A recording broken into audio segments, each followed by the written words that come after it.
자, 당신은 누구십니까? 네, 저는 이지행입니다. 네, 40대 한국 여성입니다. 어디 사세요? 저 서울에 살고 있고요.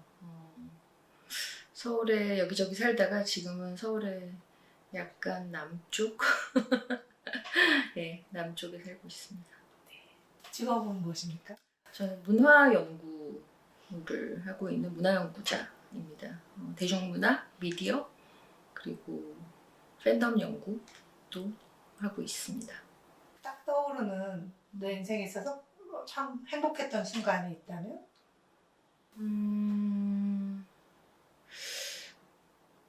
사실은 저는 행복이라는 거를 막 순간에 느끼는 경우가 별로 없어서 언제나 늘 돌아보면 그때가 행복했던 거구나 라고 이렇게 좀 뭉쳐지는 기억들이 있는데 그런 기억들 중에 가장 좀 많은 게 가족하고 여행했던 기억들인 것 같아요. 왜냐면은 그 여행했을 당시에는 사실 불편한 것도 많고 왜냐면 되게 낯선 곳에서 약간 좀 시행착오를 겪으면서 서로 짜증도 내고 뭐 이런 상황들이 펼쳐지는데 생각해보면 그때 그런 기억들을 우리가 같이 공유하고 있구나라는 게 사진 같은 걸 보거나 아니면 그 얘기를 나눈다거나 우리 그때 거기 갔었지 그러면은 뭔가 그때 떠오르는 느낌이 이런 게 행복이었구나 라는 생각이 들어요. 아마 지금은 좀 여행을 가족들이랑 많이 하기가 어려운 시절이라 더 그런 것 같기도 하고 장소와 연관된 경험들을 행복이라고 저는 좀 느끼는 것 같아요. 네. 그러면 슬펐던 기억은? 슬펐던 기억도 행복과 마찬가지로 사실 저는 잘 못 꼽아요. 그러니까 늘 슬픈 것 같기도 하고 아니면은 그렇게까지 나를 무너뜨릴 만큼 슬픈 기억은 없었던 건가? 라는 생각이 들기도 하는데 그냥 뭐 형식적으로 꼽아보자면 아마 가족이 죽었을 때가 제일 슬펐지 않나 싶어요. 10여 년 전에 뭐 그런 일이 있었을 때 근데 내가 그 사건의 중간에 있을 때는 잘 몰랐어요. 이게 되게 슬프고 고통스럽다라는 거를 그 감정을 오래 끌고 갈 수가 없더라고요. 너무 힘들어서. 그래서 좀 여파가 나눠서 이렇게 나뉘어져서 몇 년에 걸쳐서 계속 늘 저한테 그 자리에 있었던 것 같아요. 고통과 약간 슬픔이라는 것의 여파가 그때가 아닌가 싶네요. 혹시 어렸을 때 본인은 어떤 애였는지? 어렸을 때 어렸을 때 좀 답답했던 것 같아요. 뭐가 답답했냐면 뭔가 이렇게 제 성장 속도하고 그 주변하고 좀 불일치하다는 느낌을 좀 받았다 그래야 되나? 어떻게 말해야 되지? 그러니까 나는 더 이해하고 있고 혹은 더 다른 걸 할 수 있는데 사람들이 자꾸 내 나이와 나의 조건들에 나를 되게 가둔다라는 느낌이 들어서 늘 이렇게 순진한 척 하고 있기가 힘들었다. 이게 무슨 말이지? 그러니까 늘 아이로 존재해야 된다라는 것이 저한테는 되게 부담스러웠어요. 그런데 아이답지 않은 이야기를 하거나 반응을 보이는 그런 아이들에 대해서 되게 사람들이 불편해 하잖아요. 그래서 저도 그런 사람들이 저한테 불편함을 느끼는 게 싫어서 되게 아이다우려고 노력했는데 그게 되게 연기가 잘 안 돼. 예, 약간 그래서 늘 나 자신과 나에게 원하는 다른 사람들의 기대가 불일치한다라는 그래서 나도 아무 생각 없이 되게 어떤 순진하고 순수한 되게 아이다웠으면 얼마나 좋을까라는 생각을 좀 하면서 자랐던 것 같아요. 네. 혹시 그때 어떤 꿈을 꿨는지 기억나요? 뭐 직업에 관련된 꿈을 좀 구체적으로 어떤 직업을 갖고 살아야겠다라는 생각들을 많이 했던 것 같아요. 어렸을 때도. 지금은 많은 이제 친구들이 뭐 꿈 얘기하면 되게 비상적인 얘기를 하지 않고 되게 직업 뭐 공무원이요, 선생님이요 하지만 그 당시에는 또 되게 그렇지 않았거든요. 되게 막 뭐 과학자가 돼서 뭐 지구를 뭐죠 그런 되게 판타지에 가까운 꿈들을 다 이야기하는 게 그 당시 분위기였는데 저는 되게 실질적으로 어떤 직업을 갖고 싶다라고 늘 생각했던 거예요. 저는 아나운서가 되고 싶었어요. 방송국에서 일하고 싶었어요. 그러니까 아나운서라기보다는. 그래서 나중에는 아나운서가 되고 싶었다가 기자가 되고 싶었다가 PD 늘 방송국의 일원이 되고 싶었는데 뭐 결국에는 제 커리어에서 어느 정도는 그런 길들을 가보기도 했고 방송국에서 프로듀서로 잠깐 일했으니까 그리고 그 다음에 뭐 영화를 했고 뭐 비슷하게 갔던 게 아닌가 어린 시절 꿈과 근데 뭐 꿈이 100% 그렇게 나를 행복하게 해주는 건 아니구나라는 것도 이제 그 길에서 좀 느꼈던 것 같고, 네, 그래요. 본인이 스스로에게 화날 때는 어떠한 순간들인지 그럴 때 어떻게 프로세스를 하는지. 제 스스로에게 화가 날 때 너무 많아서 아 제가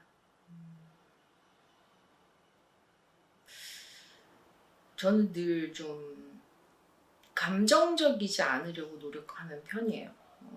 그게 타고난 성격은 아닌데 타고난 성격은 되게 감정적이고 그런데 오랜 기간 이렇게 훈련과 그다음에 어떤 제가 지금 뭐 직업적으로 하고 있는 일들, 뭐 연구자라든지 이런 것들을 하면서 조금 감정을 컨트롤하고 좀 더 논리적이고 이성적으로 대응하는 것들을 좀 많이 키워왔다라고 생각하는데 어느 순간 되게 감정적이 돼서 약간 애랑 모르겠다면서 약간 모든 걸 망치는 그런 시점 이런 것들이 가끔 인생에 있는 것 같아요. 늘 그런 순간 좀 후회했죠. 그래서 그거를 프로세스하는 방법은 그걸 풀어내는 방법은 없는 것 같아요. 그냥 있는 거. 그래, 내가 인간이니까 그럴 수 있지. 그래, 나를 너무 탓하지 말자. 그럴 수 있어. 그렇게 못됐을 수 있어. 그렇게 감정적일 수 있어. 생각하지 말아야지. 이러면서 자꾸 차단을 하는 것 같아요. 왜냐면은 차단하지 않으면 늘 거기에 이제 사로잡혀가지고 아마 앞으로 나아가는 게 어려워지니까 뭐좀 있는 방식으로 그거를 나 자신을 좀 다독여줬던 것 같아요. 자, 이제 방탄소년단을 처음 알게 된 계기는? 방탄소년단을 2017년 정확히 말하면 그 아메리칸 뮤직 어워드 공연을 하고 나서 알았죠. 제가 그걸 알게 됐던 이유는 너무 그 이전에는 방탄소년단에 대한 뭐 보도라든지 이런 것들을 접하기가 그렇게 쉽지가 않았어요. 한국에서. 그래서 그러다가 갑자기 뉴스나 뭐 아마 이런 것들로 인해서 알았을 거예요. AMA에서 공연을 했다. 단독 공연을 했다.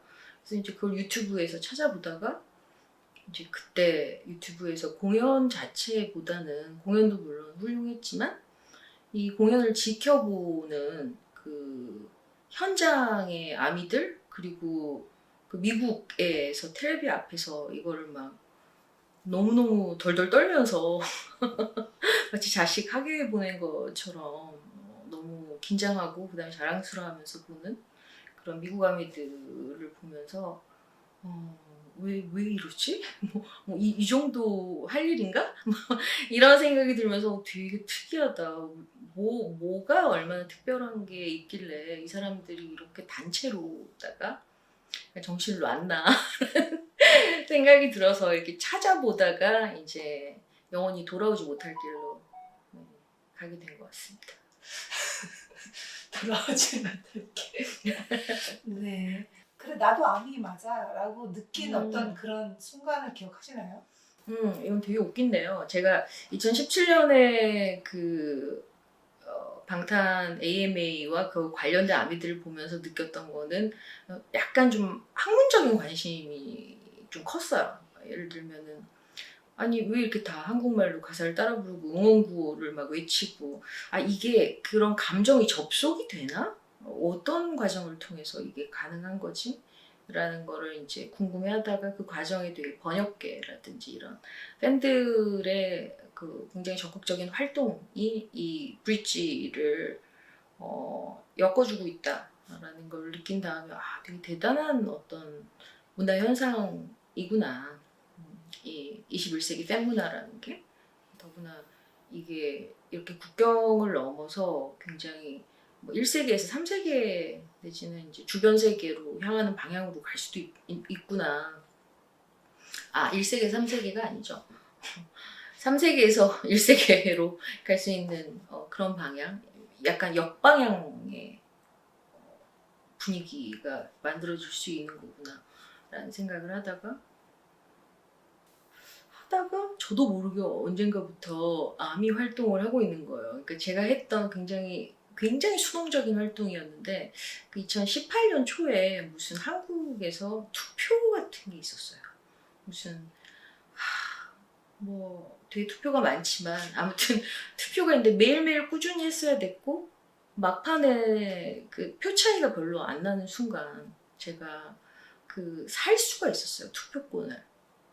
그 이제 투표 시상식 당사자들이 그런 돈으로 살 수 있는 옵션을 거기다가 마련을 해놓은 거예요.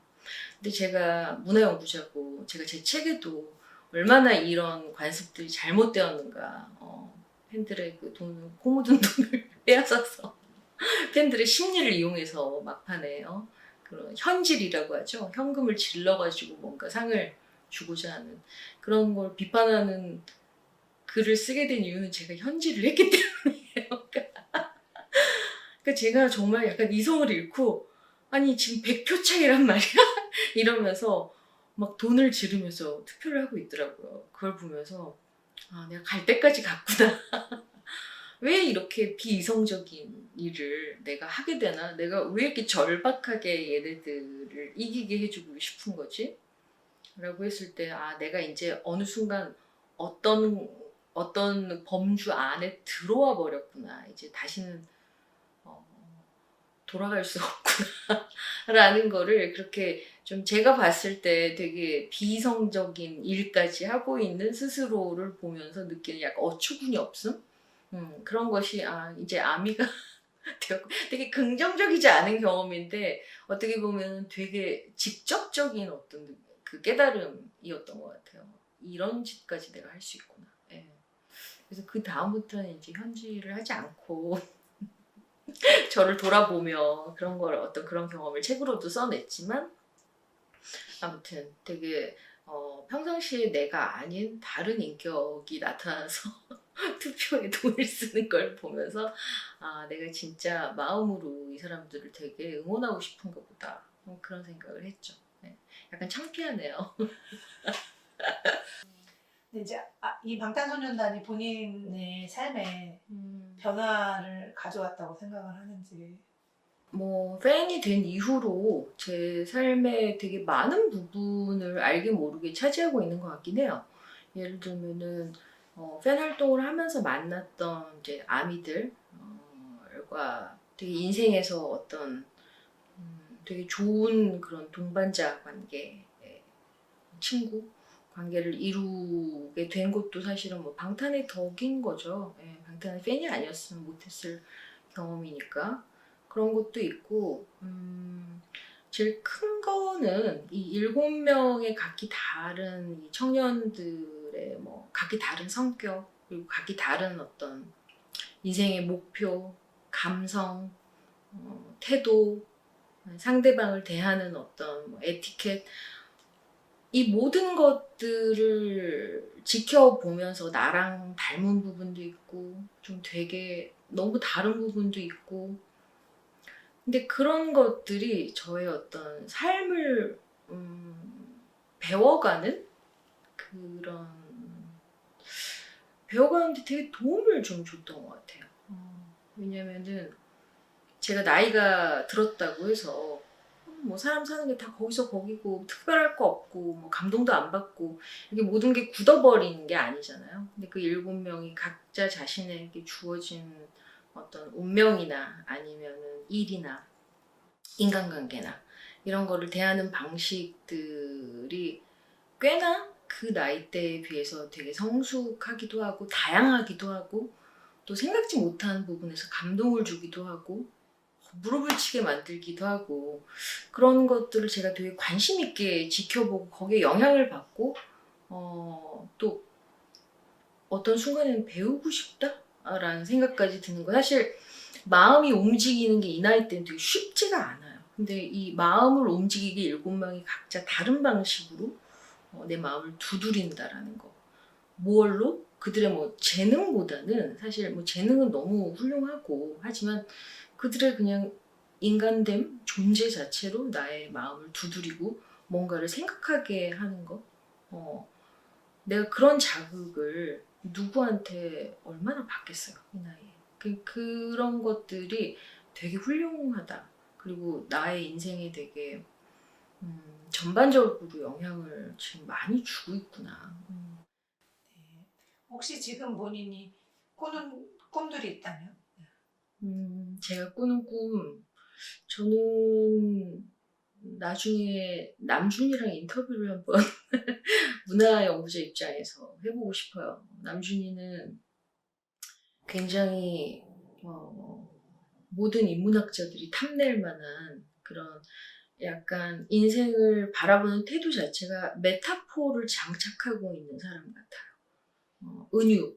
그러니까 인생 모든 걸 은유와 비유 속에서 이해하고 그다음에 더 넓게 받아들이고 더 깊게 느끼고 하는 사람인 것 같은데 이런 사람과 인터뷰를 하면서 삶에 대해서 이야기를 나누고 또 사회에 대해서도 이야기를 나누고 이런 것들을 글로 써내면 얼마나 좋을까. 남기고 싶다 그런 것들. 그런 꿈이 있고요. 꿈이죠. 그러니까 못 이룰 것 같으니까. 이룰 수 있을 거예요. 네, 그런 꿈이 있네요. 지금은. 그 꿈을 이루시길 저도 네. 응원하겠습니다. 감사합니다. 네. 그리고 나의 넘버원 BTS 송은? 되게 이거 잔인한 질문이라는 얘기 많이 들으시죠? 저는 낙원을 좋아해요. 그런데 파라다이스라는 낙원의 어떤 구절들이 굉장히 가슴을 치고 되게 인문학적으로 가슴을 친다 그래야 되나요? 네가 쉬는 숨, 그러니까 언어와 그 약간 이 피지컬한 숨 이런 거 자체를 한 궤에 묶어서 이미 넌 낙원에 있다. 그게 얼마나 철학적인지 뭐 이런 약간 철학을 약간 갖다 박아놓은 그런 가사이기도 하고 그 다음에 굉장히 신자유주의적인 경쟁주의에 대해서 철퇴를 가하고 있는 내용이기도 하고 그러니까 굉장히 비판적이면서 동시에 문학적이라고 해야 되나? 그래서 굉장히 파라다이스의 가사를 좋아합니다. 그리고 이제 방탄소년단을 만난다면 인터뷰는 아니고요. 이렇게 방탄소년단이 딱 왔어요. 그러면 무슨 얘기를 하고 싶나요? 무슨 얘기를 할 수 있을까요? 그냥 오 이러다가 시간 다 끝나겠죠? 글쎄 너무 많은 얘기를 하고 싶으면 오히려 약간 입이 닫아지는 그런 네, 훌륭하다? 뭘 해서가 아니라 기본적으로 저는 방탄한테 제일 감동을 받는 부분이 사람을 대하는 것이 되게 어렵고 귀중한 일이라는 거를 아는구나. 그래서 내가 늘 배운다. 그래서 고맙고 훌륭하다. 이렇게 얘기해 주고 싶네요. 네, 고맙습니다. 네, 감사합니다.